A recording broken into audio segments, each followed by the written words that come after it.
सहनावतु सहनौ भुनक्तु सह वीर्यं करवावहै तेजस्विनावधीतमस्तु मा विद्विषावहै। ॐ शान्ति शान्ति शान्तिः। समस्तजनकल्याणे निरतं करुणामय नमामि चिन्मयं देवं सद्गुरुं ब्रह्मविद्वदम्। So, I welcome you all with great love and great respect in this Bhagavad Gita discourses.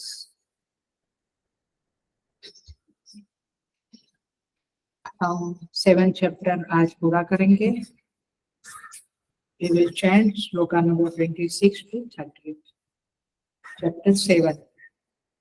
Vedaham samatitani वर्तमानानि चार्जुन भविष्याणि च भूतानि मां तु वेद न कश्चन इच्छाद्वेषसमुत्थेन द्वन्द्वमोहेन भारत सर्वभूतानि सम्मोहं सर्गे यान्ति परन्तप येषां त्वन्तगतं पापं जनानां पुण्यकर्मणां त्वे द्वन्द्वमोहनिर्मुक्ताः भजन्ते मां दृढव्रताः जरामरणमोक्षाय मामाश्रित्य यतन्ति ते ब्रह्म तद्विदुः कृष्णम् अध्यात्मं कर्म चाखिलम्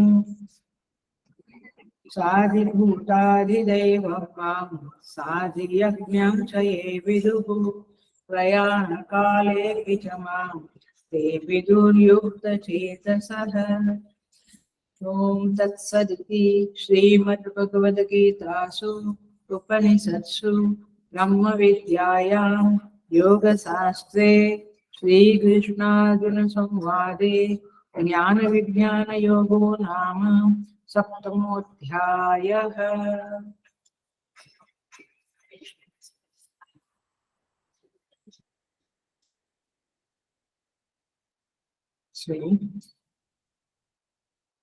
हम 28 नंबर के 28 नंबर के श्लोक पे हम है। येषां तु अंतगतं पापं जनानां पुण्यकर्मणां ते द्वन्द्वमोह निर्मुक्ताः भजन्ते मां दृढव्रताः। यहाँ पे कहते हैं भगवान श्री कृष्ण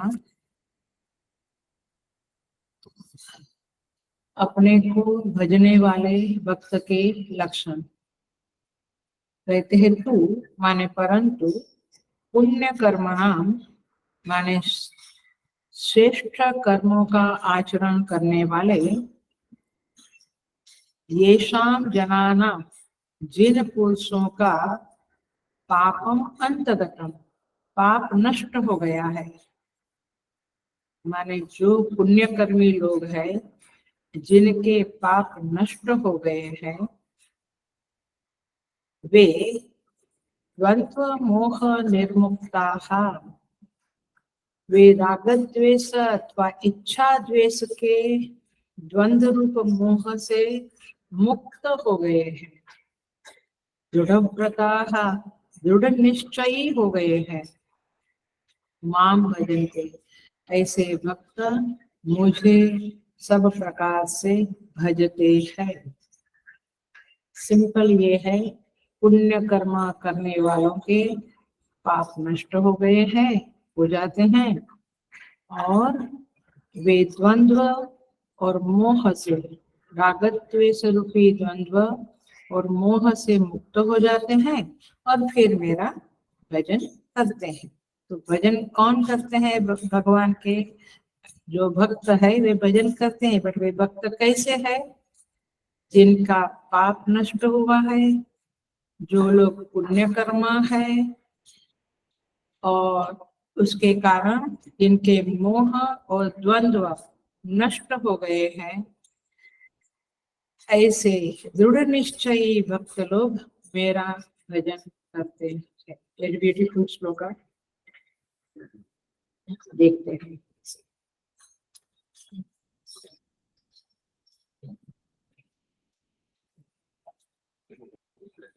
येषां तु अंतगतम पापम,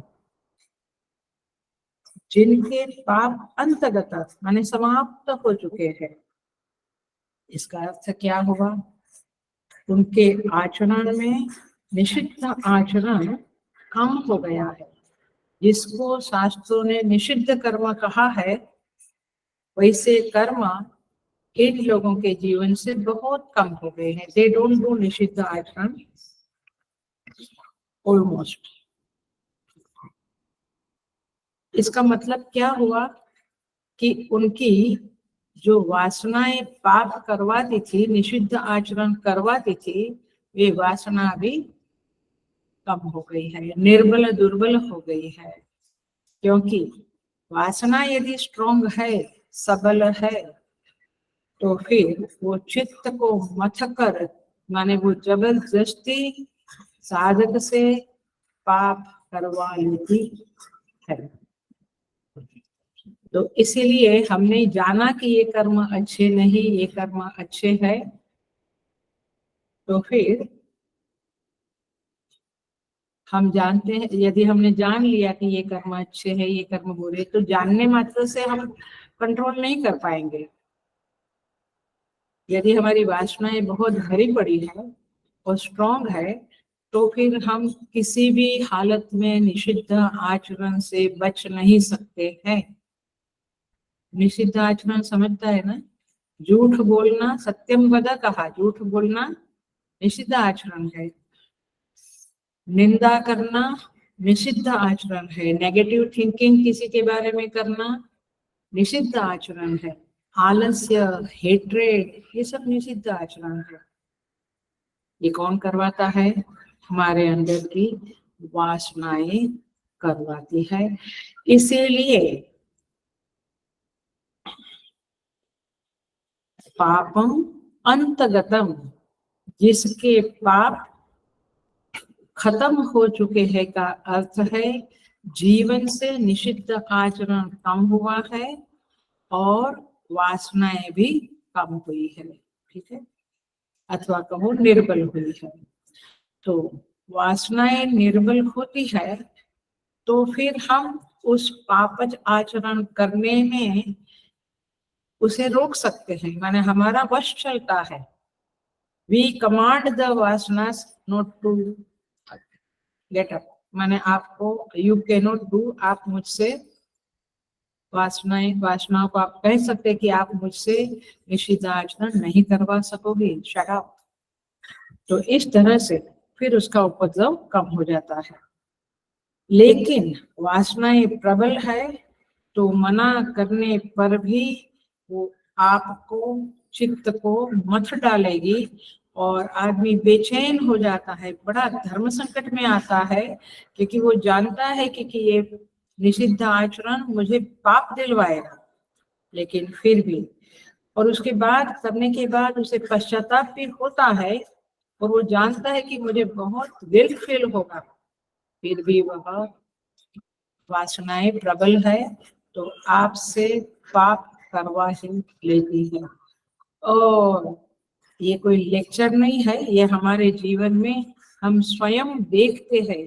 जब कोई संकट आता है तो जल्दी से झूठ बोल देते हैं, बाद में पश्चाताप करते हैं।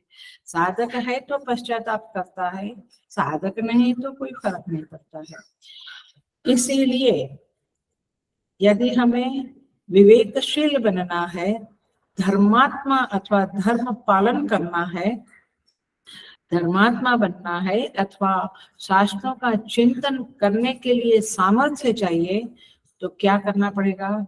वासना को दुर्बल करना पड़ेगा, उसे अपने वश में करना पड़ेगा। निषिद्ध वासना को दुर्बल करना पड़ेगा और सद्वासना को, अच्छी वासना को प्रबल करना पड़ेगा। सत्कर्म करना पड़ेगा। इसीलिए, और जब ऐसा होता है तो फिर वह साधक पुण्य कर्म करने के लिए कैपेबल हो जाता है। पुण्य कर्म करने के लिए कैपेबल हो जाता है। इसीलिए इसीलिए भाष्यकार व्याख्या करते हैं, पुण्य कर्म येषां सत्व शुद्धि कारणं विद्यते ते पुण्य कर्माणि। पुण्य कर्म येषां सत्व शुद्धि कारणं विद्यते ते पुण्य कर्माणि। माने जो लोग अंतःकरण, सत्व माने अंतःकरण, अंतःकरण शुद्धि के कारण रूप जो पुण्य कर्म है, उस पुण्य कर्म के कारण वे पुण्य कर्म कहे जाते हैं। माने उनका अंतःकरण पवित्र हो गया है, शुद्ध हो गया है, और इसलिए अब वे पवित्र कर्म करते हैं और उन्हें पुण्य कर्म कहलाए जाते हैं। तो भगवान कहते हैं, बेसिकली भगवान वासनाओं के ऊपर इशारा कर रहे हैं, ये आपने समझ लिया होगा, क्योंकि जो कर्म है वो वासना के अनुसार ही होता है। इसीलिए भगवान उपाय बताते हैं कि आपको क्या करना है, पापों को नाश करना है, क्योंकि पाप नाश होंगे तभी अंतःकरण शुद्ध होगा, तभी परमात्मा प्रकट होंगे। तो क्या करना है आपको, ये मैं कहूंगी ये उपाय तो बहुत भाग्यवान लोग ही कर पाते हैं, क्योंकि कई बार हम कहते हैं कि आप ये करो, फिर भी लोग नहीं करते। तो जो अच्छे साधक है, जिनको आगे बढ़ना है, पापों को नाश करना है, वे हर मौका ढूंढ लेते हैं, सेवा का, दान का, धर्म का, हर मौका ढूंढते रहते हैं और ढूंढते हैं। आपकी जो डिमांड है परमात्मा उसे पूरा करते हैं, तो आपको मौके मिलते हैं साधना के, दान धर्म के, सेवा के, और फिर उसका उपयोग कर लेते हैं, और तब जाके उनका अंतःकरण निर्मल हो जाता है और उनकी जो निषिद्ध वासनाएं हैं वे निर्मल होती है। इसीलिए और फिर वे सत्कर्म करने में लग जाते हैं, सेवा करने में लग जाते हैं। लेकिन कई बार हमने देखा है कि कुछ काम नहीं है, आपको घर में बैठे हैं, हम कहते हैं थोड़ा सेवा करो, मन नहीं लगता है, आते ही नहीं है। सो ये है रहस्य अंतगतम पापम का। जब आपके अंतःकरण से पाप निकल जाएंगे, माने कि बहुत क्षय हो जाएगा, क्षीण हो जाएंगे, तब जाकर क्या फल मिलता है। भगवान कहते हैं, द्वंद्व मोह निर्मुक्ता। ऐसे साधक लोग, द्वंद्व माने इच्छा द्वेष कहो या राग द्वेष कहो, ये द्वंद्व से उत्पन्न होने वाले मोह से विशेष रूप से मुक्त हो जाते हैं। माने अब उनके चित्त में राग द्वेष नहीं, और राग द्वेष के कारण प्रकट होने वाला मोह जो आपके विवेक को छीन लेता है, विवेक को नष्ट करता है, वह मोह स्वयं खत्म हो जाता है। इसीलिए इसीलिए बहुत सारे, सिंपल बात इतनी है, बहुत सारे सत्कर्म करे, पुण्य कर्म करे, हर क्षण। कुछ कर्म नहीं कर रहे तो मन से भी स्वस्ति प्रजाभ्य परिपालयन्ताम न्यायेन मार्गेण महीं महिषा गोब्राह्मणेभ्यः शुभमस्तु नित्यं लोकाः समस्ता सुखिनो भवन्तु, ये बोला करो। कुछ भी नहीं, मैं तो कहती हूँ टीवी देखते हुए भी बोलो ना, क्योंकि ये तो हमारे अंदर कैपेसिटी है कि अंदर कुछ चलता है और बाहर कुछ चलता है, ये तो है हमारे अंदर। तो कहने का तात्पर्य सत्कर्म के ऊपर जोर लगाओ, जितना हो सके उतना सत्कर्म करो। बातें करते हैं किसी के साथ तो नेगेटिविटी की बातें मत करो, निंदा स्तुति का मामला मत करो, तब जाके पापों का अंत होगा। और इसका सीधा सीधा अर्थ है, आप कर्तव्य पालन करेंगे तो आप इच्छा परायण नहीं रहेंगे। आप कर्तव्य परायण बनोगे तो इच्छा परायण नहीं बन सकते, क्योंकि आपकी इच्छा जो होती है, बहुत बार हमारी इच्छा ऐसी होती है कि हम कर्तव्य करने के पीछे पीछे हट जाते हैं, जो हमारा ड्यूटी है घर में ड्यूटी है, हमने सेवा का नियम लिया, हमने जप का नियम लिया, तो ये हमारे जो नियम है उसमें हम पीछे हटते हैं। क्यों? क्योंकि मेरी कोई इच्छा बीच में आई तो मैं सोचा नहीं नहीं आज सेवा में नहीं जाना, आज पाठ में नहीं जाना, आज जप छोड़ देना, और उस इच्छा की पूर्ति के लिए आप चले जाते हैं, खुद चले जाते हैं बाहर, या और कुछ करने लगते हैं, या फिर किसी के दबाव में आके करते हैं। सो तात्पर्य ये है कि आप जब कर्तव्य परायण बनेंगे, you will do your duty 100%। हम तो ड्यूटी में बहाना ढूंढ लेते हैं, एक्सक्यूजेस ढूंढते हैं, और फिर कहते हैं कि नहीं अभी तो नहीं होगा, बाहर जाना है थोड़ा। मैं सोचती हूँ बाहर जाना है तो जाके आओ ना, ड्यूटी में क्यों पीछे पड़े। तात्पर्य ये है कि आपको निषिद्ध आचरण की जो आदत है, उस आदत को पहले अपने अंदर देखना पड़ेगा और समझना पड़ेगा कि मैं तो इस आदत से 50-60 साल से ग्रस्त हूँ। मुझे कभी सूझा ही नहीं कि मैं अपनी पर्सनालिटी में इस नेगेटिव टेंडेंसी को कम करूं, और तब जाकर आप उसे कम करने के लिए सारे प्रयत्न करेंगे। सेवा इज द बेस्ट, जप is the best, meditation, yoga, ये सारी चीजें इसका उपाय है। तो साधक को अपनी पसंद नापसंद से ऊपर उठना पड़ेगा। मजेदार बात तो ये है कि हम बच्चों को बिल्कुल उनकी पसंद नापसंद से ऊपर उठाने की कोशिश ही नहीं करते। उसको जो पसंद हम कहते ठीक है। कल किसी से बात करते हुए कहा कि टीवी के पास ही थोड़ी जगह है तो वहां पे हमने मंदिर नया घर में बनवाया है, तो वहीं रखने का इरादा है। तो फिर हमने कहा कि फिर कैसे पूजा पाठ, बाहर हॉल में तो टीवी रहता है, हॉल में मंदिर रखा है। नहीं नहीं, जब मेरा बेटा टीवी देखता है तब मैं पूजा नहीं करेगा। और मैं दिया, सुबह दिया करोगे? नहीं, दिया भी नहीं। उसको टीवी देखता है तो उसको दिया बिया अगरबत्ती का ये सब पसंद नहीं है, वो बोलता है पूजा ही हटा दो। तो पूजा तो मैं नहीं हटा सकता, इसलिए जैसे मेरे बेटे के अनुकूल होगा। आई डिडंट से एनीथिंग, कि मैं बोला आप उसकी पसंद नापसंद को आप झुक जाते हैं, जो गलत पसंद है। और आपकी सही पसंद है कि सुबह उठ के दिया करो, जप करो, जो भी पाठ पूजा। आप अपनी पसंद माने अपना कर्तव्य के आगे उसकी नापसंद को प्रायोरिटी देते हैं, और आपकी जो कर्तव्य है उसको आप पीछे धकेलते हैं। Are you getting the point? Oh my god, I can't. और आप वेदांत के प्रखर विद्वान हो, बड़े भक्त हो, बड़े, ज्यादा नहीं बोलती हूँ। तात्पर्य ये है कि ये क्या तमाशा है, ये क्या आजकल का जीवन में है। हमने तो कभी देखा नहीं था कि हमारे माता पिता ने के सामने हम अपनी पसंद रख सकते थे। जो कहा वो करना था, बस सिंपल। एनीवे, सो जब आप कर्तव्य परायण बनोगे तब जाकर आप इच्छा परायणता को छोड़ोगे, आपकी रुचि को छोड़ोगे, और धीरे धीरे आप ऊपर उठोगे।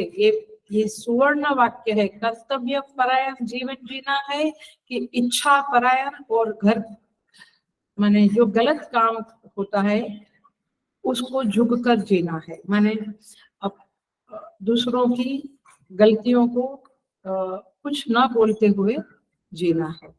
तो जो व्यक्ति रुचि परायण है अथवा गलत चीजों को सपोर्ट करता है, उसको उसको कुछ कहता नहीं है, वह व्यक्ति रुचि परायण है। और जो व्यक्ति गलत चीजों को शटअप कर देता है और कर्तव्य को प्रायोरिटी देता है, वो कर्तव्य परायण है। सो इस तरह से यहाँ पे भगवान कहते हैं तुम मोह से मुक्त तब बनोगे जब द्वंद्व से मुक्त बनोगे, और द्वंद्व से मुक्त तब बनोगे जब तुम निषिद्ध आचरण करना बहुत कम कर दोगे। वंस इन अ वाइल हो जाता है, और निषिद्ध आचरण तब खत्म होगा अथवा कम होगा जब आपके पाप नष्ट होंगे। और पाप तब नष्ट होगे जब आपकी वासनाएं दुर्बल बनेगी। बुढ़ापा में तो वासनाएं दुर्बल होती ही जाती है, क्योंकि शरीर की चिंता भी रहती है। लेकिन आप जीवन में इस तरह का, जो भी यंग है उनको समझना है, ओल्ड को भी समझना है, सबको समझना है कि निषिद्ध आचरण काम करे जीवन से, माने वैल्यू सिस्टम को फॉलो करे, तब जाके भगवान के आशीर्वाद प्राप्त होगे, मोह निर्मुक्ति होगी और हृदय में परमात्मा का प्रागट्य हो। इसीलिए कहते हैं कौन, और ऐसे लोग भगवान का भजन कर सकेंगे। ऐसे भगवान का भजन भी ऐसे नहीं होता है, बड़ा मैंने कितने सारे दुनिया में अथवा को सारे हिंदुस्तान में कितने सारे लोग हैं, कितने कम लोग गीता से जुड़े हुए हैं। कल ही मेरा कहीं प्रवचन था तो मैंने पूछा, गजानन महाराज का कोई ग्रुप था, मंडल था, मैंने पूछा कितने लोग गीता जानते हैं? एक या दो, मोर देन 100 पीपल, एक या दो। और मैंने कहा कि कितने लोगों ने कभी तो गीता के प्रवचन सुने हैं? एक या दो। फिर बताया कि कम से कम गीता चैंटिंग तो सीखे, संपूर्ण गीता में ज्वाइंट करे आप। वीक में एक दिन गीता का क्लास होता है, संपूर्ण गीता माने चैंटिंग सिखाते हैं आपको, फर्स्ट चैप्टर से 18 चैप्टर।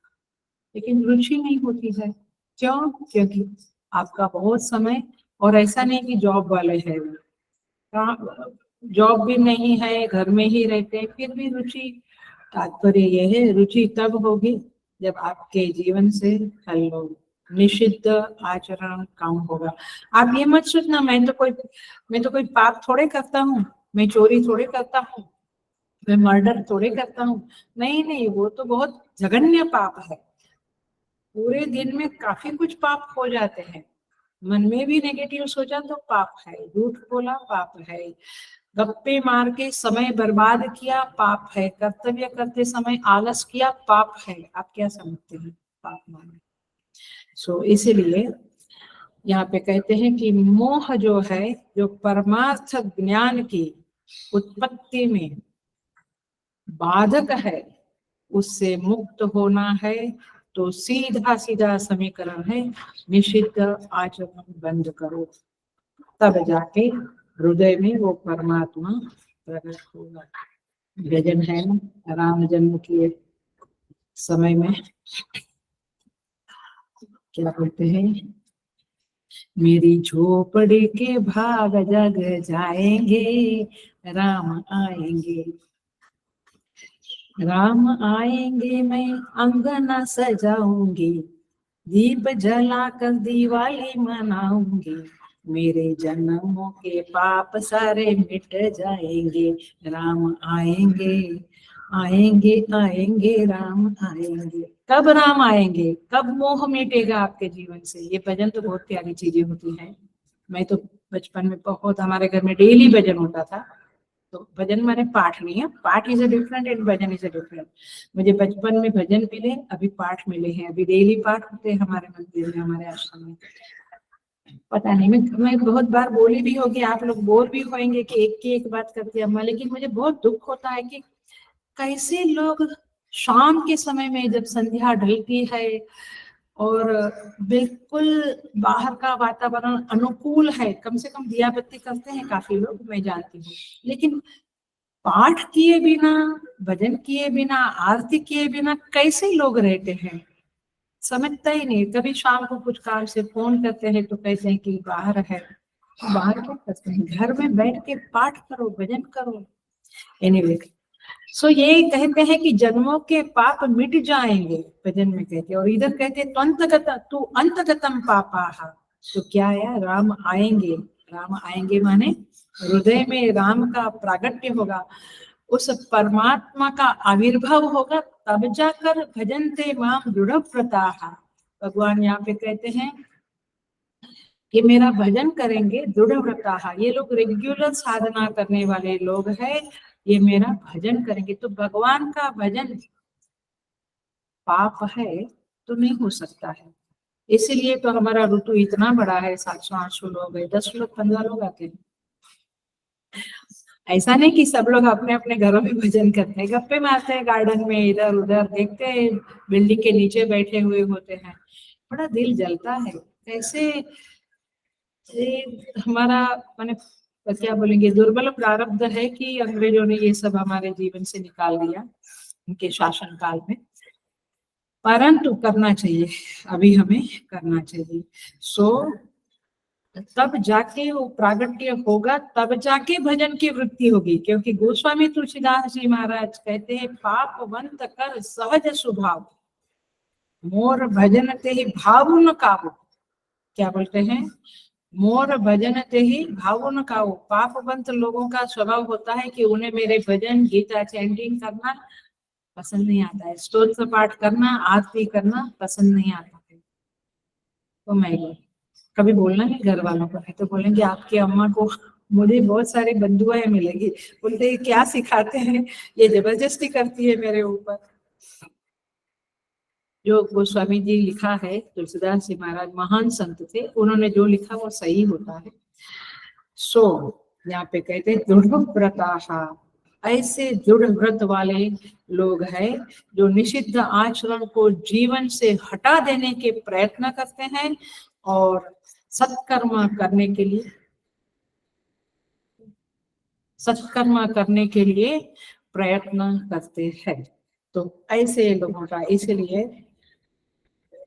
निषिद्ध आचरण हटाने का मतलब क्या है देखो।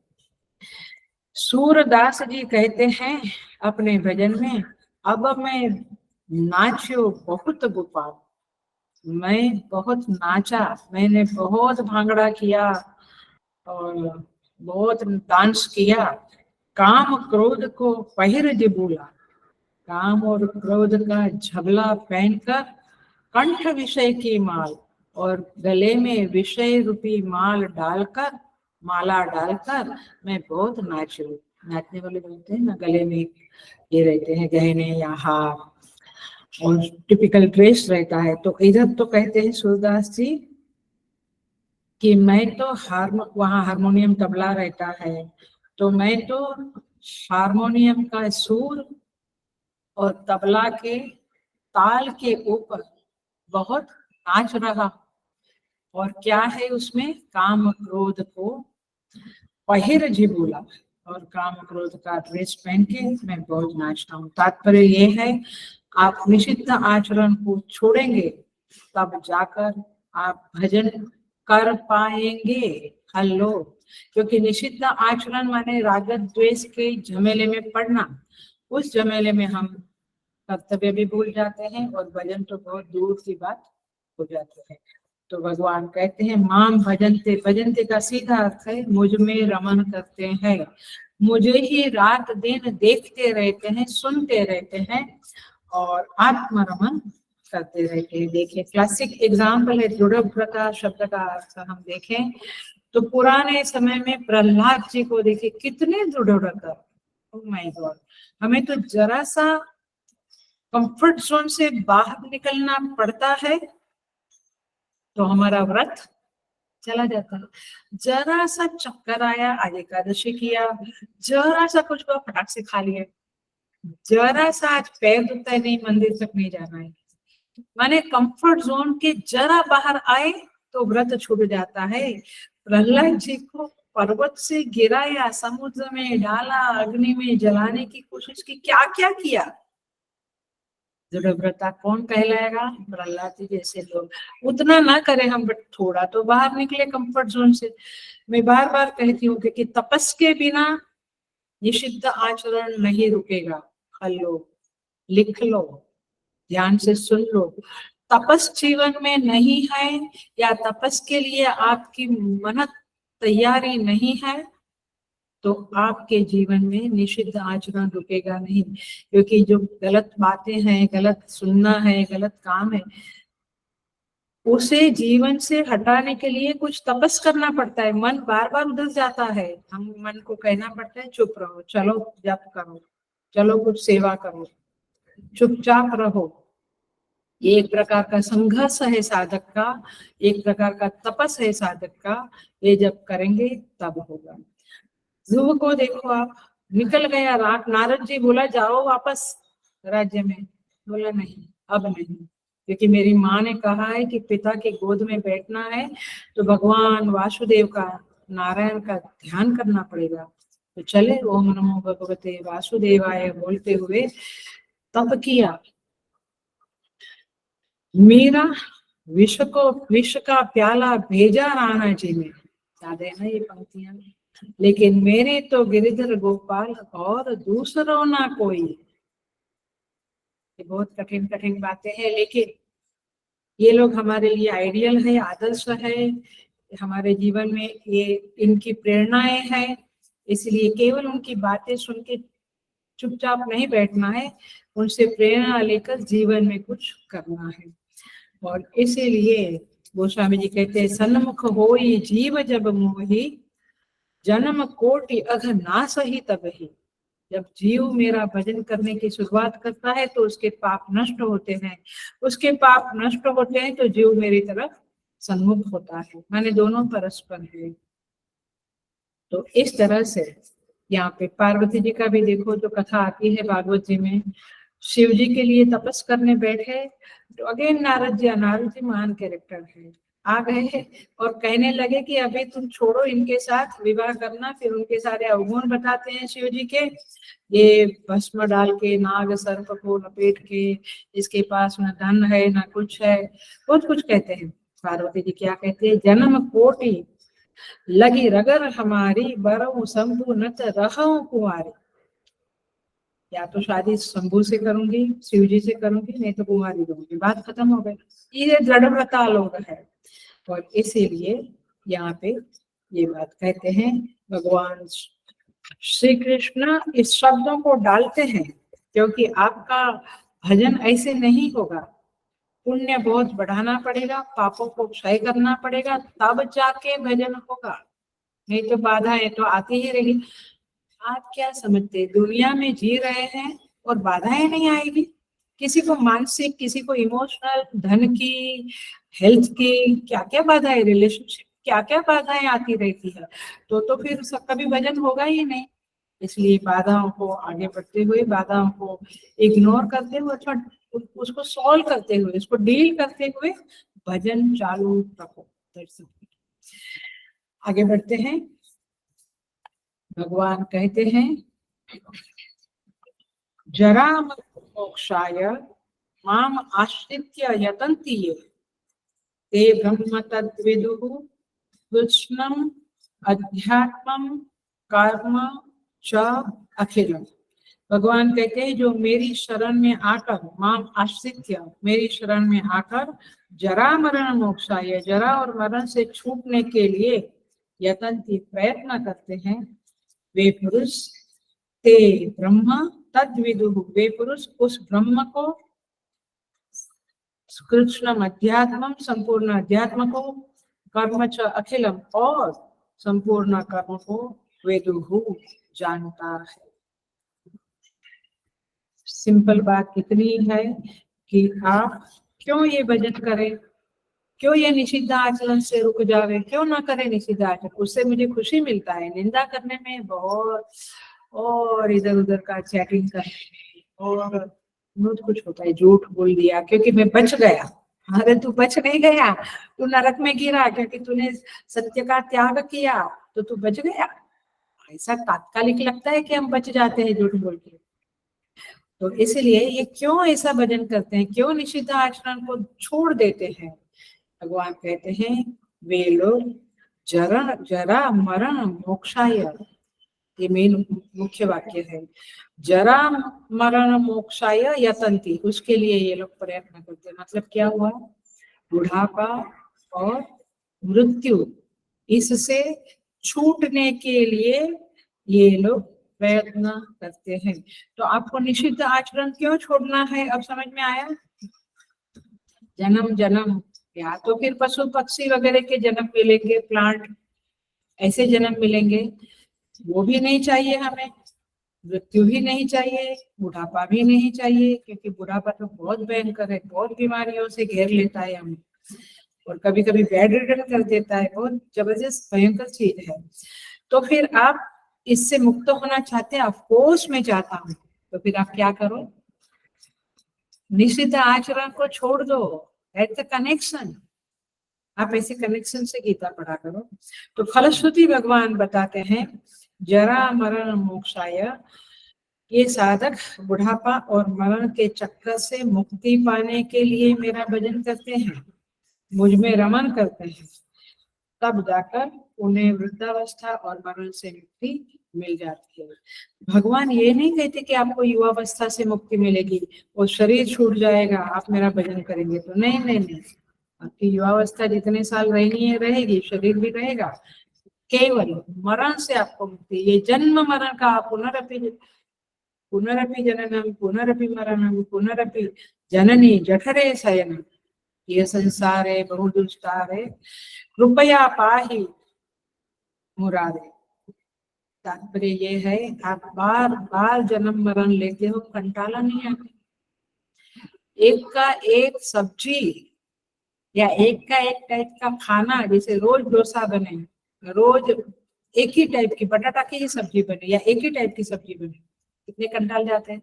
लेकिन जन्म मरण के चक्कर से हम नहीं कंटालते हैं, दुर्भाग्य है।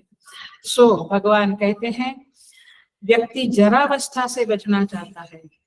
अस्ति जायते वर्धते अपक्षीयते नश्यते, तात्पर्य यह है कि ये चलता रहता है, गर्भ में आना, जन्म होना, वर्धते बढ़ना, फिर धीरे धीरे अपक्षीयते क्षय होना, मर जाना। आप चाहते क्या है? जरा मरण मोक्षाय।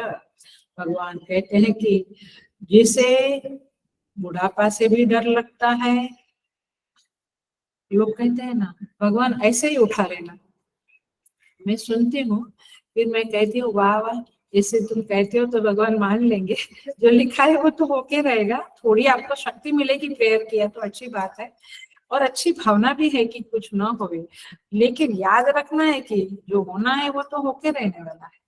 सो जरावस्था और मरण, मरण का भी भय बहुत रहता है। पतंजलि योग सूत्र में कहते हैं कि 5 क्लेश है, पंच क्लेश, अविद्या, अस्मिता, राग, द्वेष, अभिनिवेश। अविद्या, अस्मिता, राग, द्वेष, अभिनिवेश।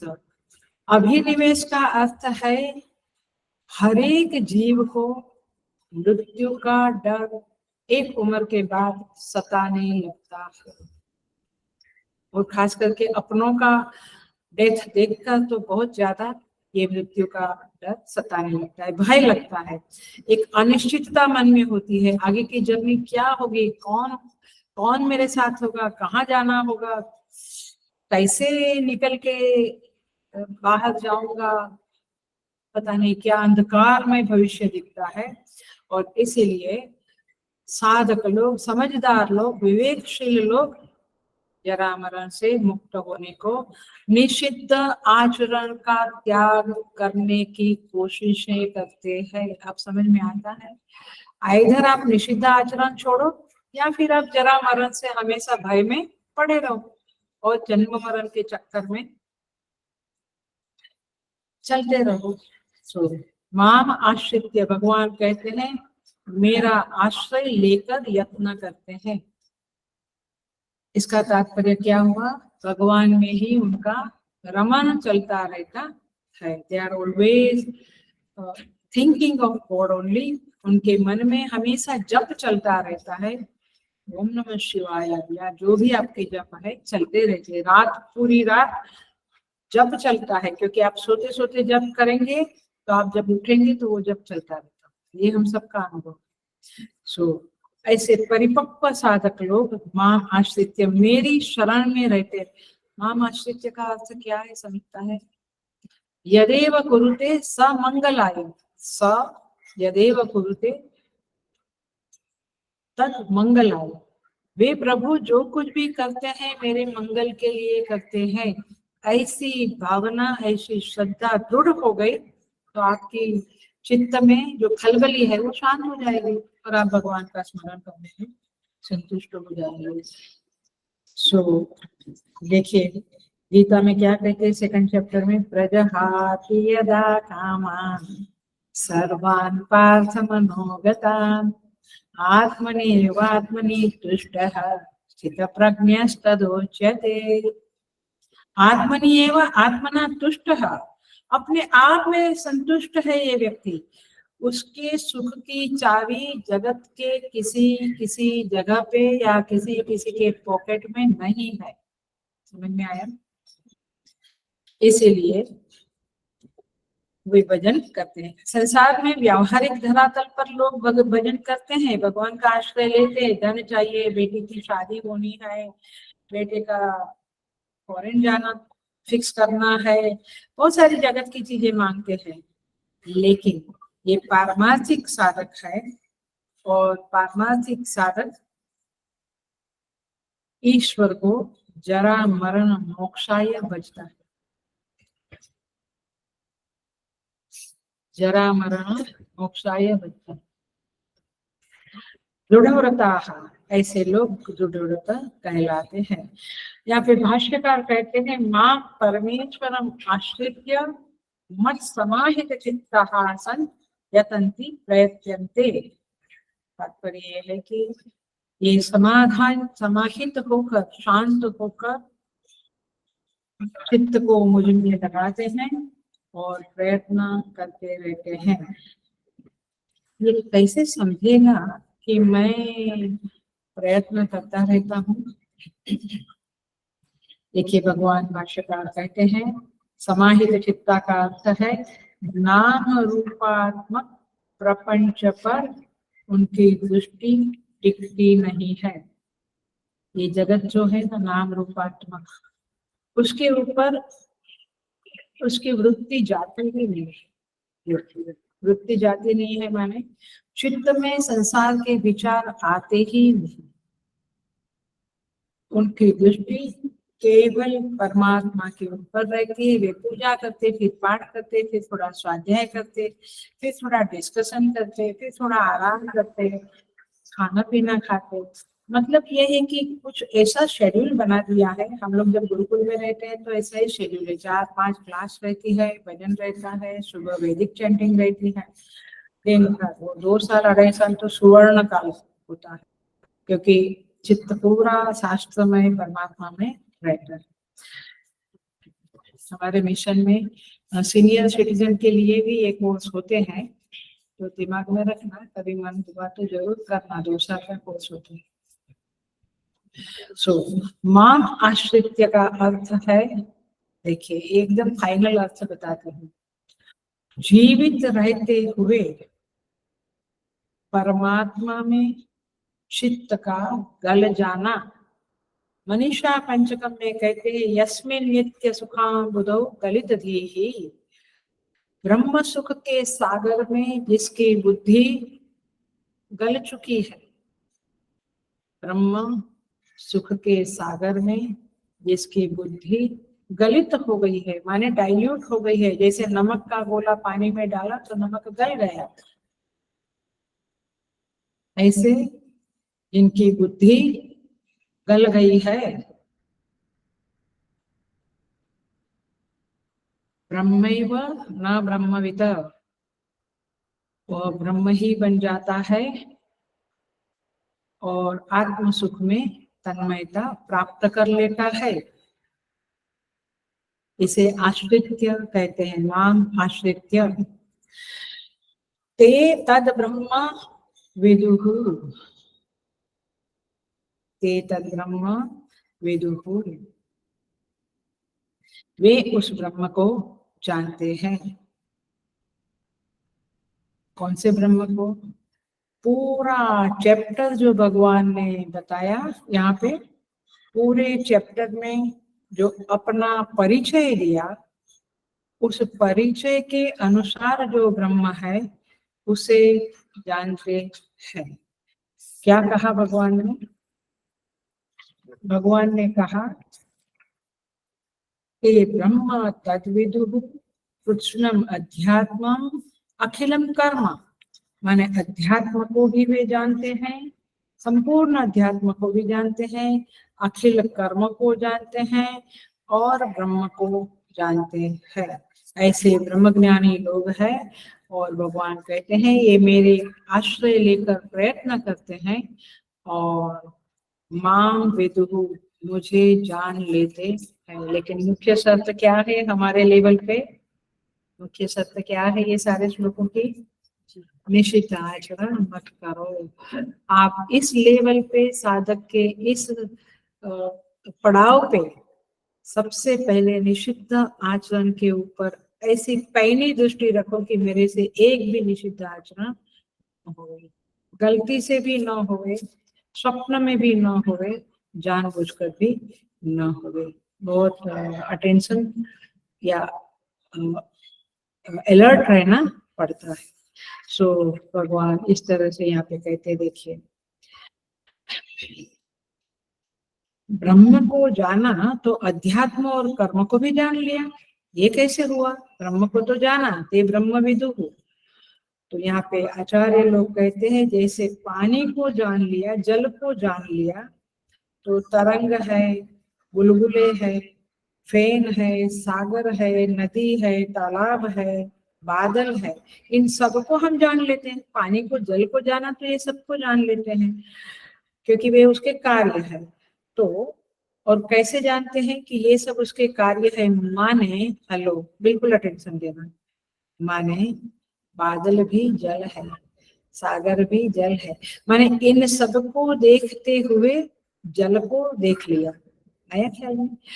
सो इस तरह से सब कुछ पानी ही है ऐसा जान लिया। उसी तरह से सारे जीव और उनके कर्म, उनके अध्यात्म, सब कुछ ब्रह्ममय है ये समझ लिया, क्योंकि ब्रह्म का ही सारा एक्सटेंशन है, सारा सुपरइम्पोजिशन है। ये कर्म, ये अध्यात्म, अधिभूत आगे आएगा, ये सब कुछ ब्रह्म का ही सुपरइम्पोजिशन है। तो इनको देखते हुए, माने ईशावास्यम, जगत को देखते हुए, वृक्ष को देखो उसको भी देखो, जगत को देखते हुए उस जगत कारण, उस जगन्नाथ परमेश्वर को देखना, ये साधना है। और इसी तरह से एक बात समझनी है कि जैसे जल के बिना वो तरंग का कोई मतलब नहीं है, वो कुछ कोई क्रिया नहीं कर सकता है तरंग, जल नहीं तो। इसी तरह से मनुष्य क्रिया कर सकता है, उसका अर्थ है वह ब्रह्म है, यानी ब्रह्म की तरफ से ही वो क्रिया हो सकती है, ब्रह्म की कृपा आशीर्वाद से क्रिया हो सकती है। इसीलिए समग्र कर्म को जान लिया, समग्र अध्यात्म को जान लिया का मतलब है ब्रह्म को जान लिया, और ब्रह्म को जान लिया का मतलब है समग्र कर्म और अध्यात्म को जान लिया।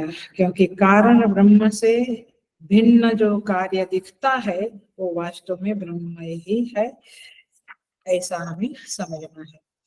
आगे बढ़ जाते हैं, लास्ट श्लोक देख लेते हैं।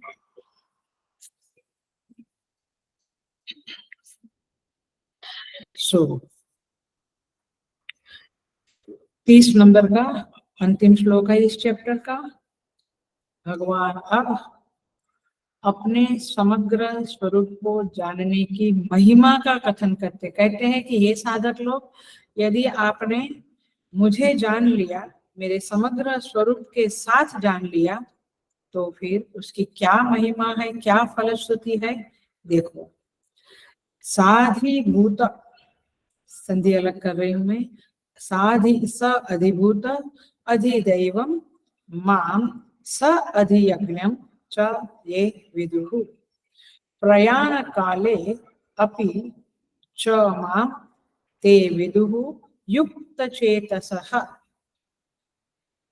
भगवान कहते हैं जो साधिभूत अधिदैव, अधिभूत और अधिदैव के सहित, पहला जो स शब्द है ना वो जाएगा अधिभूत और अधिदैव के सहित, स अधियज्ञ, अधियज्ञ को भी जान लेते हैं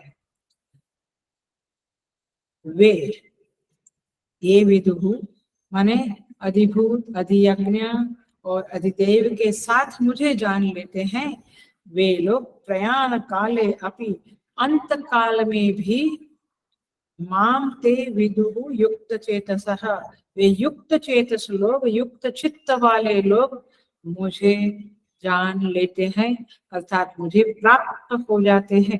देखो कितनी बड़ी फलश्रुति बताई, जबरदस्त फलश्रुति है। क्या है फलश्रुति? मुझे जान लेते हैं, लेकिन कैसे जानते हैं? अधिभूत, अधिदैव, अधियज्ञ के साथ मुझे जान लेते हैं। पहले भगवान ने क्या कहा? पिछले क्लास में, पिछले श्लोक में क्या कहा? समग्र अध्यात्म कृष्ण माने संपूर्ण, संपूर्ण अध्यात्म को और अखिल कर्म को जान लेते हैं, जो ब्रह्म को जान लेते हैं। तो पूरे दोनों श्लोक का टोटल मारो, क्या आएगा? जो ब्रह्म को अधिभूत, अधिदैव, अधियज्ञ, अध्यात्म और समग्र कर्म के साथ जान लेते, वे मुझे प्राप्त हो जाते हैं। माने हम कहेंगे कि हम मंजीरा बजाए और भगवान प्राप्त हो, नहीं, जानना पड़ेगा। ज्ञान के बिना तो परमात्मा की प्राप्ति है ही नहीं। अंतगतम पाप, जन्मों के सारे पाप मिट गए, फिर ज्ञान की तमन्ना हुई, ज्ञान की जिज्ञासा हुई और फिर ज्ञान प्राप्त किया, तब जाकर ब्रह्म प्राप्त हुआ, तब जाकर सेल्फ रियलाइजेशन प्राप्त होगा। आप स्वयं को ब्रह्म रूप में जान लेते हो। सेल्फ रियलाइजेशन माने, सेल्फ माने मैं ही वह ब्रह्म हूँ, ऐसा ज्ञान हो जाता है, ऐसा अंतिम फल प्राप्त हो जाता है। तो यहाँ पे कहते हैं इस तरह से भगवान को हम जानते हैं। देखते हैं श्लोक पे थोड़ा।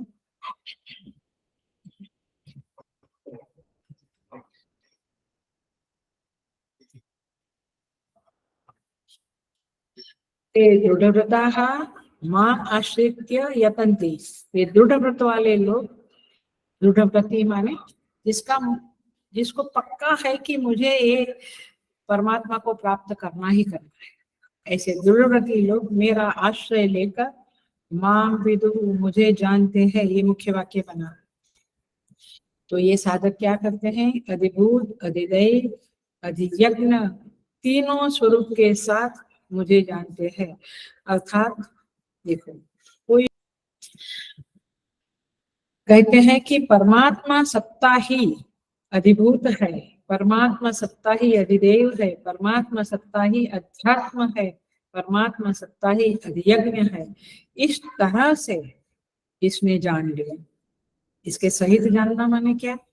ऐसा नहीं कि ब्रह्म कुछ है और अधिभूत कुछ है, माने जगत कुछ है और परमात्मा कुछ है। वो तो हम अज्ञानी के लिए जीव जगत और ईश्वर कहते हैं, बट सब कुछ परमात्मा ही है, परमात्मा सत्ता ही है, ऐसा जिसने जान लिया। इसका अर्थ ये हुआ,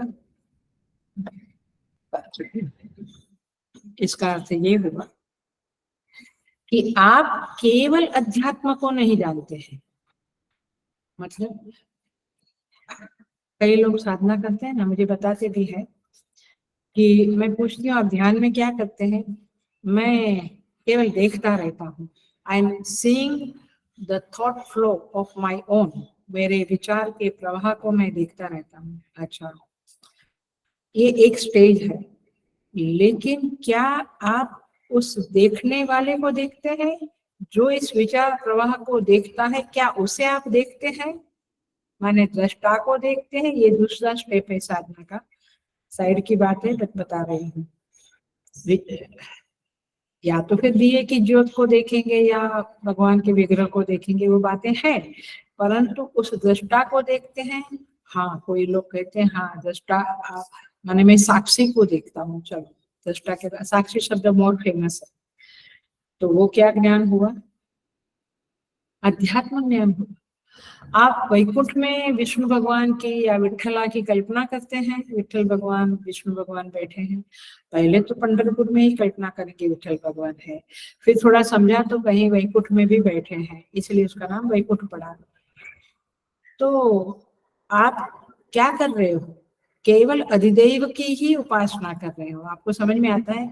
एवरीबडी इज नॉट डूइंग समग्रतया, सब कुछ एक साथ, सबको साथ, माने सारे अधिभूत अधिदेव सब जगह पे सब के सहित ब्रह्म को देखना, माने ब्रह्म ही इन सब में विराजमान है, विद्यमान है, इस सारी सत्ता में।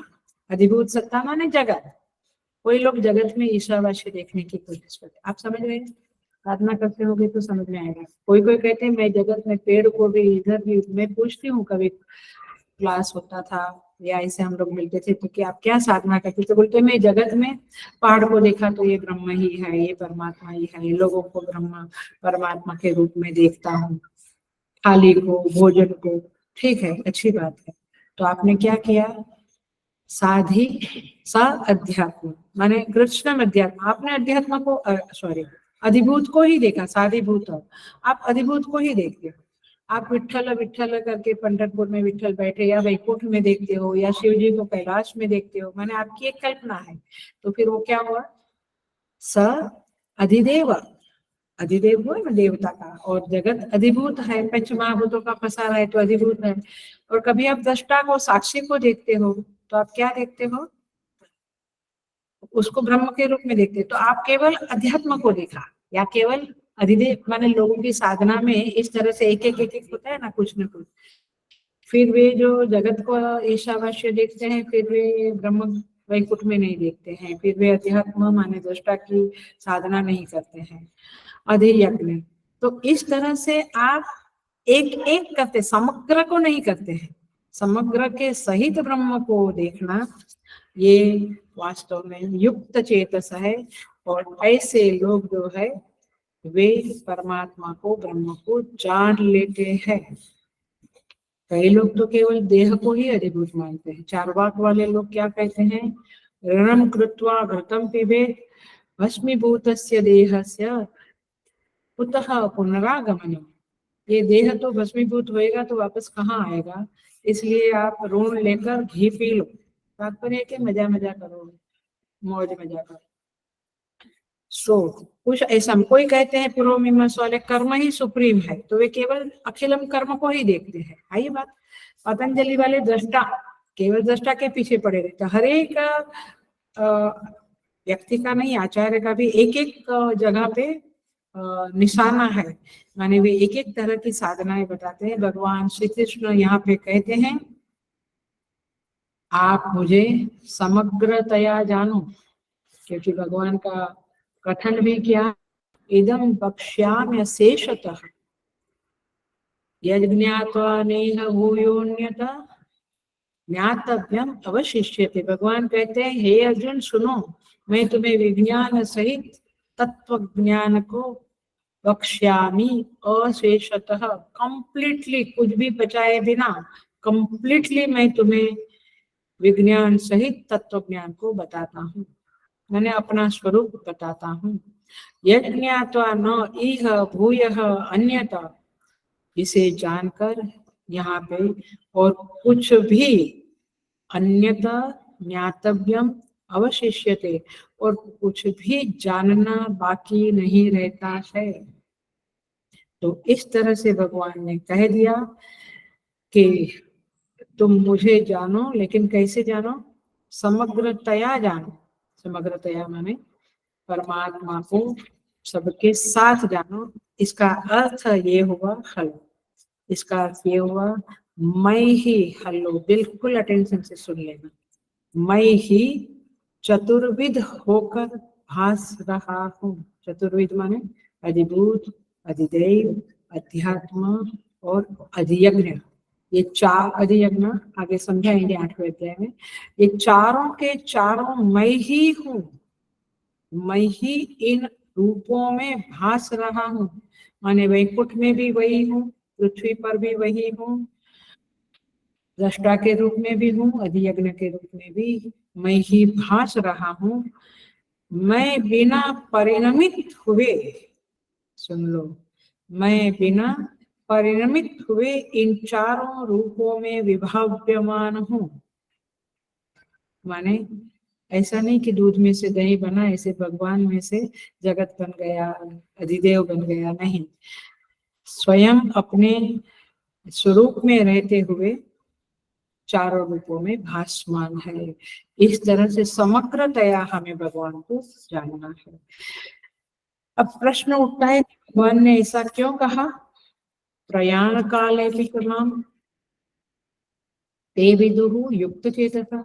माने देखिए, प्रयाण काले माने मृत्यु के समय में भी अगर किसी जीव को बोध हो जावे, माने बुढ़ापा में भी अथवा अंत समय में भी बोध हो जावे, तो ऐसा साधक जरा मरण से मुक्त हो जाता है। So don't leave the hopes. आपकी जो होप्स है, आशा है, जिज्ञासा है, उसको छोड़ना नहीं। अंत समय तक उस परमात्मा को जानने की कोशिश करना, और अंत काल में संशय विपर्य रहित प्रमा बन जाती है, फिर वह ज्ञानी ही कहलाता है। वह रियलाइजेशन कर लेता है और जरा मरण से मुक्त हो जाता है, और उसे ही भगवान युक्त चेतस कहते हैं। अब दूसरा एक अर्थ है, ये अर्थ समझ में आया? आप एंड में भी कर लो, चलेगा भगवान का। दूसरा अर्थ ये है कि जो लोग मुझे समग्र रूप में जान लेते हैं, क्या मृत्यु काल में उनके ज्ञान का हरण हो जाता है? ये सेकंड लाइन, प्रयाण काले पिचते ब्रह्म विदुः युक्त चेतसः। ये सेकंड लाइन कहती है कि नहीं, आपने इस जवानी अथवा प्रौढ़ अवस्था में जो ज्ञान प्राप्त किया है, उस ज्ञान का हरण बुढ़ापा में नहीं होता है। मरण काल में भी, अंतिम क्षण तक भी वे युक्त रहते हैं, वे परमात्मा के साथ जुड़े रहते हैं, भगवान की स्मृति उनके साथ जुड़ी रहती है। दे डोंट फॉरगेट भगवान एंड से कि इधर दुखता उधर दिखता, दुखता है बोलो भी, लेकिन भगवान को याद कर रखो। सो माने जब वो साधक स्वस्थ था, निरोगी था, तब प्रमाण व्यापार कर सकता था, प्रमाण बनी हुई थी, तो इसीलिए मृत्यु काल में भी उसकी प्रमा बनी ही रहेगी। शरीर भले जर्जर हो, स्मृति भी भ्रंश हो जावे, लेकिन प्रमा माने ज्ञान, माने परमात्मा का ज्ञान की जो वृत्ति है उसे प्रमा कहते हैं। वो आपकी उपलब्ध ही रहती है, वो अनुपलब्ध नहीं होती है। इसलिए भगवान कहते हैं सर्वम ज्ञान प्लवेनैव वृजिनम संतरिष्यसि। जो साधक है निष्पाप है, अंतगतम पापाः, याद रखें, जिसके पाप कम हो गए। माने हाउ यू विल से कि मेरे पाप कम हो गए हैं? आपको माने इसका ऐसे करते हैं संत लोग, जब आपको हृदय में बहुत भार लगता है, माने जब पाप होता है ना तो लोडिंग लगता है, तो अनलोडिंग हो गया तो आपका मन शांत, निर्विकार, निर्दोष रहता है। तो अंदर जो भार लगता है ना, वो पाप का भार है। तो उस भार को जब कम करते हैं तो वृजिनम, उसको निष्पाप बोलते हैं, वृजिनम बोलते हैं। भगवान कहते हैं वो ज्ञान रूपी नौका से पार कर जाता है। कैसे पार करता है? आप तो कहते हैं कि बुढ़ापा में तो याद शक्ति चली जाती है, और है ना, ज्ञान कम हो जाता है, ऐसा लगता है याद नहीं आता है। तो फिर भगवान कहते हैं डोंट वरी, डोंट वरी, क्योंकि जो आपके प्रमा बनी है, माने प्रमा एक बहुत गहरा शब्द है, संशय विपर्य रहित प्रमा, माने ज्ञान, एक निश्चित ज्ञान बना है। वह ज्ञान चाहे शरीर की कोई भी स्थिति हो, मन की कुछ भी स्थिति हो, लेकिन वो अहम ब्रह्मास्मि वाला जो ज्ञान है वह उसके चित्त में बना रहता है।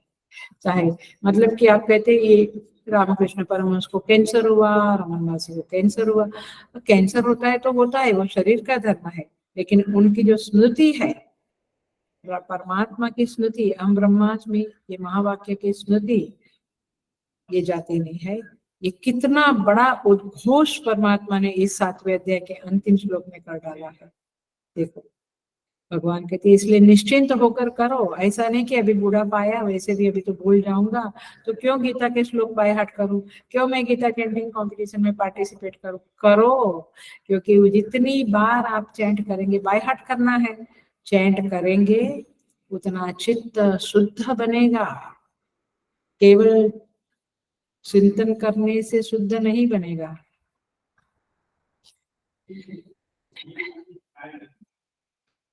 कहने का तात्पर्य है अहम अयम अस्मि, इस तरह से ये अविद्या वृत्ति को व्यावृत करके जो ज्ञान वृत्ति बनी है, प्रमा वृत्ति बनी है, वह सदा उपलब्ध है, उसमें कोई फर्क नहीं पड़ता है। इसीलिए यहाँ पे कहते हैं साक्षात अपरोक्ष चेतन में चेतन रूप से अवस्थित होना, ये क्या है? स्वरूप अवस्थान है। और वो अंत घड़ी में भी भले मृत्यु के समय पीड़ा होवे, लेकिन ये ज्ञान आपका कंटिन्यू रहता है। मुक्ति हित्वा अन्यथा रूपम स्वरूपेण अवस्थिति ही, यह ज्ञानी स्वरूप में स्थित रहता है, प्रमा में उसकी निष्ठा रहती है। और इस तरह से यहाँ पे भगवान कहकर ये 7th चैप्टर को हम भगवान समाप्त करते हैं, हम भी इसे पूरा करते हैं। अगले वीक से 8वां अध्याय देखेंगे। और मूल बात अंतिम श्लोकों की अथवा आज के क्लास की आप पकड़ के रखो, निषिद्ध आचरण ही आपके पापों को बढ़ाता है और निषिद्ध आचरण छोड़ने का संकल्प ही आपको पापों से छुड़वाएगा। क्योंकि जब आप अच्छे संकल्प करते हैं, परमात्मा कृपा दृष्टि करते हैं और हमें साथ देते हैं। आप हमेशा देखो, गलत काम में भगवान साथ नहीं देते, लेकिन आपने अच्छा संकल्प लिया है तो परमेश्वर हमेशा साथ देते हैं। तो चाहे आप समष्टि कल्याण का संकल्प करो अथवा अपने अंदर के जो दोष है उसे निवृत्त करने का संकल्प करो, निषिद्ध आचरण को छोड़ देने का संकल्प करो, भगवान देखो आपके पास आते हैं कि नहीं, कृपा बरसाते हैं कि नहीं, आप स्वयं देखो। और जब ये कृपा बरसेगी, आपके प्रयत्न सफल होते जाएंगे, आपके पाप कम होते जाएंगे, तो राम जी आएंगे। तो मतलब कि हृदय आकाश में परमात्मा का आविर्भाव होगा और फिर जो भजन आप करेंगे वो वास्तव में भजन होगा।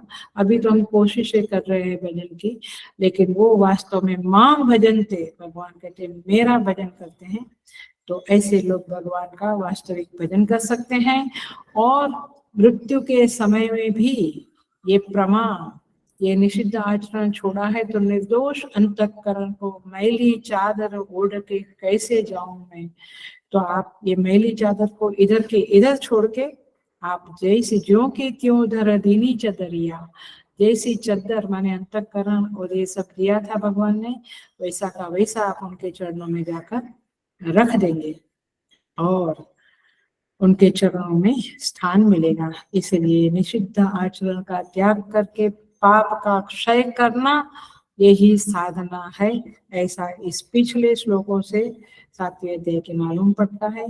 और हम इसे अब समाप्त करते हैं। ओम तत्सदिति श्रीमद् भगवद गीतासु उपनिषत्सु ब्रह्म विद्यायां योग शास्त्रे श्री कृष्णार्जुन संवादे ज्ञान विज्ञान योगो नाम 7वाध्यायः। 8वां अध्याय बाद में करेंगे। ओम पूर्णमद पूर्णमिदं पूर्णात् पूर्णमुदच्यते पूर्णस्य पूर्णमादाय पूर्णमेवावशिष्यते। ओम शांति शांति शांति। हरिः ओम। श्री गुरुभ्यो नमः। हरिः ओम। और मैं भगवान से प्रार्थना करती हूँ और गुरुजनों से भी प्रार्थना करती हूँ कि यह आपकी कृपा का फल है, आपका उच्छिष्ट है। ये 7th चैप्टर में हमने प्रवचन किया है। वाणी में या विचार में, प्रवचन में जो कुछ भी क्षति रही है उसके लिए भगवान क्षमा करें और आप सबके प्रति प्रभु कृपा करें। 7वां अध्याय का जो सार है वो हमारे जीवन में आवे, ऐसा हम भगवान से प्रार्थना करते हुए और भगवान का प्रति बहुत उपकार मानते हुए, आभार मानते हुए कि उनकी कृपा से आप सुन सके, मैं बोल पाई, मैं प्रवचन कर पाई और आप ग्रहण, यही भगवान का उपकार मानते हुए हम भगवान को प्रणाम करते हैं, गुरुजनों को प्रणाम करते हैं। और इस तरह से इस अध्याय को पूरा करते हुए, इस सेशन को पूरा करते हुए कोऑर्डिनेटर राजेश्वरी को और उनके साथ जो भी टीम है, उषा मेयर है, राजश्री, अर्चना इंदुरकर, विमला, राजन भाई, जो भी रह गए सब टीम को बहुत बहुत आशीर्वाद करते हुए भगवान उनके ऊपर सदा कृपा रखे, वे सदा सेवा करते रहे, ऐसी प्रार्थना करते हुए मैं अपना वक्तव्य समापन करती हूँ।